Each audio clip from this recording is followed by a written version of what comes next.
यहाँ पीलीभीत में रहने वाले अनेक परिवारों को मेरी आपको गारंटी है, आप अप्लाई कीजिए, आपका हमेशा हमेशा की मुसीबतों से मुक्ति मिल जाएगी। मंगलवार की दोपहर को पीलीभीत में प्रधानमंत्री मोदी की रैली हुई। इस दौरान पीलीभीत से लोकसभा प्रत्याशी जितिन प्रसाद और बरेली के लोकसभा प्रत्याशी छत्रपाल गंगवार के लिए जनसभा को संबोधित करने के लिए पहुंचे पीएम मोदी की रैली के दौरान एक दिलचस्प तस्वीर सामने आई है। मंच पर जब सारे नेता बैठे हुए थे, उस समय मुख्यमंत्री योगी आदित्यनाथ के भाषण की बारी आई। वो प्रधानमंत्री के दाहिने ओर बैठे थे, उनका नाम पुकारा गया तो सीएम योगी उठे और अपनी कुर्सी पीछे करके पीएम मोदी के पीछे से निकलने की कोशिश कर रहे थे। इसी दौरान पीएम मोदी ने उनका दाहिना हाथ पकड़ा और कहा कि आगे से जाइए। योगी मुस्कुराते हुए आगे बढ़ गए। पीएम भी हंस दिए और उनके बाईं ओर बैठे भूपेंद्र चौधरी भी खुलकर मुस्कुरा दिए। इसके बाद सीएम योगी मंच से भाषण देने लगे और पीएम मोदी एक पल के लिए कुछ सोचते रहे।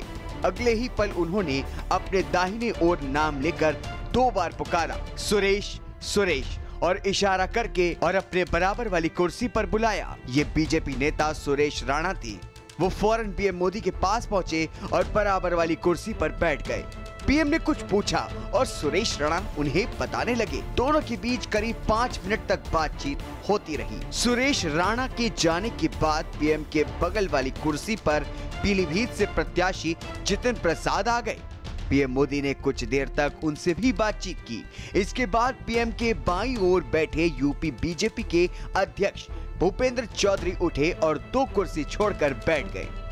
पीएम के बगल वाली उनकी कुर्सी पर संतोष गंगवार पहुंच गए। बरेली से 8 बार के सांसद रहे संतोष गंगवार से पीएम मोदी कुछ चर्चा करने लगे। आपको बता दें कि संतोष गंगवार का इस बार का टिकट कट गया है और बरेली में उनकी जगह छत्रपाल गंगवार को प्रत्याशी बनाया गया है। बरेली बीजेपी में उथल पुथल के बीच मंच पर पीएम मोदी के साथ संतोष गंगवार की बातचीत को सियासी मायनों में डैमेज कंट्रोल की कोशिश कहा जा रहा है।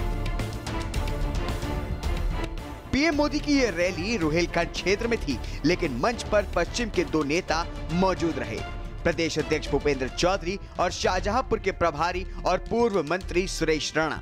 दरअसल सुरेश राणा मुजफ्फरनगर के थाना भवन से विधायक रहे हैं, पश्चिम यूपी में प्रभावशाली हैं। इसके अलावा वो गुजरात और मध्य प्रदेश के विधानसभा चुनाव में प्रचार की कमान संभाल चुके हैं। गुजरात और एमपी में वो अलग अलग क्षेत्रों के प्रभारी के तौर पर काम कर चुके हैं। मंच पर पीएम मोदी ने उन्हें बुलाकर जो बातचीत की है, वो पश्चिमी यूपी के वोटर्स तक बड़े संदेश का इशारा माना जा रहा है।